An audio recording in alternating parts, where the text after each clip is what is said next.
ফজরের নামাজের পরে লাস্ট এক্সামিন যখন আমার হবে ওই দিন আমি সারা রাতে ঘুম নাই, আমার হাত বান্ধা পাও বান্ধা। তখন আমি মনে মনে বললাম, হুজুর কাবলা দয়া করে আমার দিকে একটু নজর করেন। হুজুর কাবলা ইন্তেকালের 2 বছর আগে আমার গ্যাস ফর্ম করে। আমি হাই স্কুলে তখন ধর্মীয় শিক্ষক হিসাবে মাগুরাতে ছিলাম। ওই গ্যাস ফর্মে আমি অস্থির হয়ে অসুস্থ হয়ে হসপিটালে অ্যাডমিট নেই। এরপরে মাগুরায় যখন হয়নি তখন আমার ফরিদপুরে 250 বেডে আনা হয়।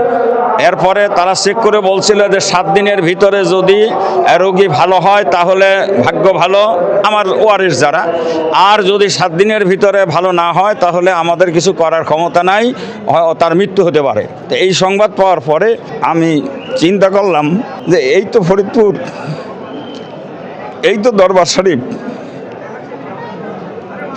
ফজরের নামাজের পরে লাস্ট এক্সামিন যখন আমার হবে ওই দিন আমি সারা রাতে ঘুম নাই, আমার হাত বান্ধা পাও বান্ধা।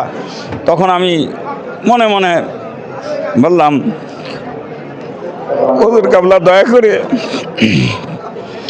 আমার দিকে একটু নজর করেন।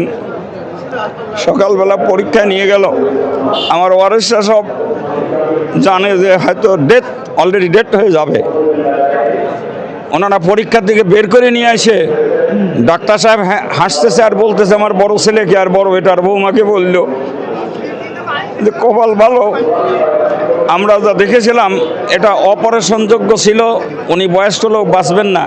কিন্তু এখন দেখতেছি যে সেটা কিছুই নাই।